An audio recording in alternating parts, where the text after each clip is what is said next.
গতকাল রাত বা ভোর 4টা থেকে একটা ঘটনার জন্য আমরা সবাই ওই দিকে ব্যস্ত হয়ে পড়েছি। সেটা হচ্ছে জানেন যে চারুকলাতে, ঢাকা ইউনিভার্সিটি চারুকলা ইনস্টিটিউটে বৈশাখের শোভাযাত্রার বর্ষবরণ শোভাযাত্রার যে র্যালির জন্য যে মোটিভগুলো তৈরি করা হয়েছে, সেখানে একটা মোটিভ ছিল ফ্যাসিবাদের মুখাবয়ব।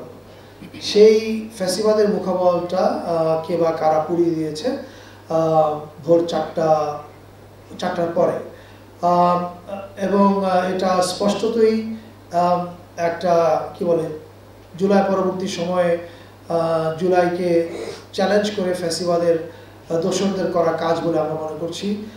ফ্যাসিবাদের দোসর এই অর্থে বলছি, যারাই চায় না এই ফ্যাসিবাদের মুখাবয়ব র্যালিতে থাকুক, ধরেন নানান রকমের মতামত থাকতে পারে, ক্রিয়েটিভ কমেন্ট, কিন্তু যখন এটা পুড়িয়ে দিতে যায় তখন বুঝতে হবে যে এটার পিছনে একটা সংঘবদ্ধ শক্তি কাজ করছে। আপনারা জানেন যে পুলিশ কাজ করছে এবং দ্রুতই অপরাধীকে গ্রেপ্তার করা হবে। আর আমি এই সংবাদ সম্মেলন থেকে দেশবাসীর প্রতি যে আহ্বানটা জানাতে চাই সেটা হচ্ছে এই যে আমরা এবার সবাই, মানে শুধু বাঙালি না, বাঙালি এবং অন্যান্য যত জাতিগোষ্ঠী আছেন, আমরা সবাই এক হয়ে উৎসব করতে চেয়েছি ফ্যাসিবাদ মুক্ত বাংলাদেশে। এটা হয়তো অনেকেরই ভালো লাগবে না বা ভালো লাগছে না, এটা আমরা বুঝতে পারছি। এটার উত্তর হচ্ছে আমরা সবাই আরও বেশি করে বর্ষবরণ শোভাযাত্রায় এবং চৈত্র সংক্রান্তির উৎসবগুলোতে যোগ দেব, এবং যোগ দেওয়ার মাধ্যমে আমাদের ঐক্য দিয়েই আমরা তাদেরকে পরাজিত করব। এটা হচ্ছে এই কথাটা আমি আপনাদের মাধ্যমে দেশবাসীর উদ্দেশ্যে বলতে চাই। এখানে এটা তো বোঝা যাচ্ছে যে এই ঘটনাটা যারা ঘটিয়েছে তারা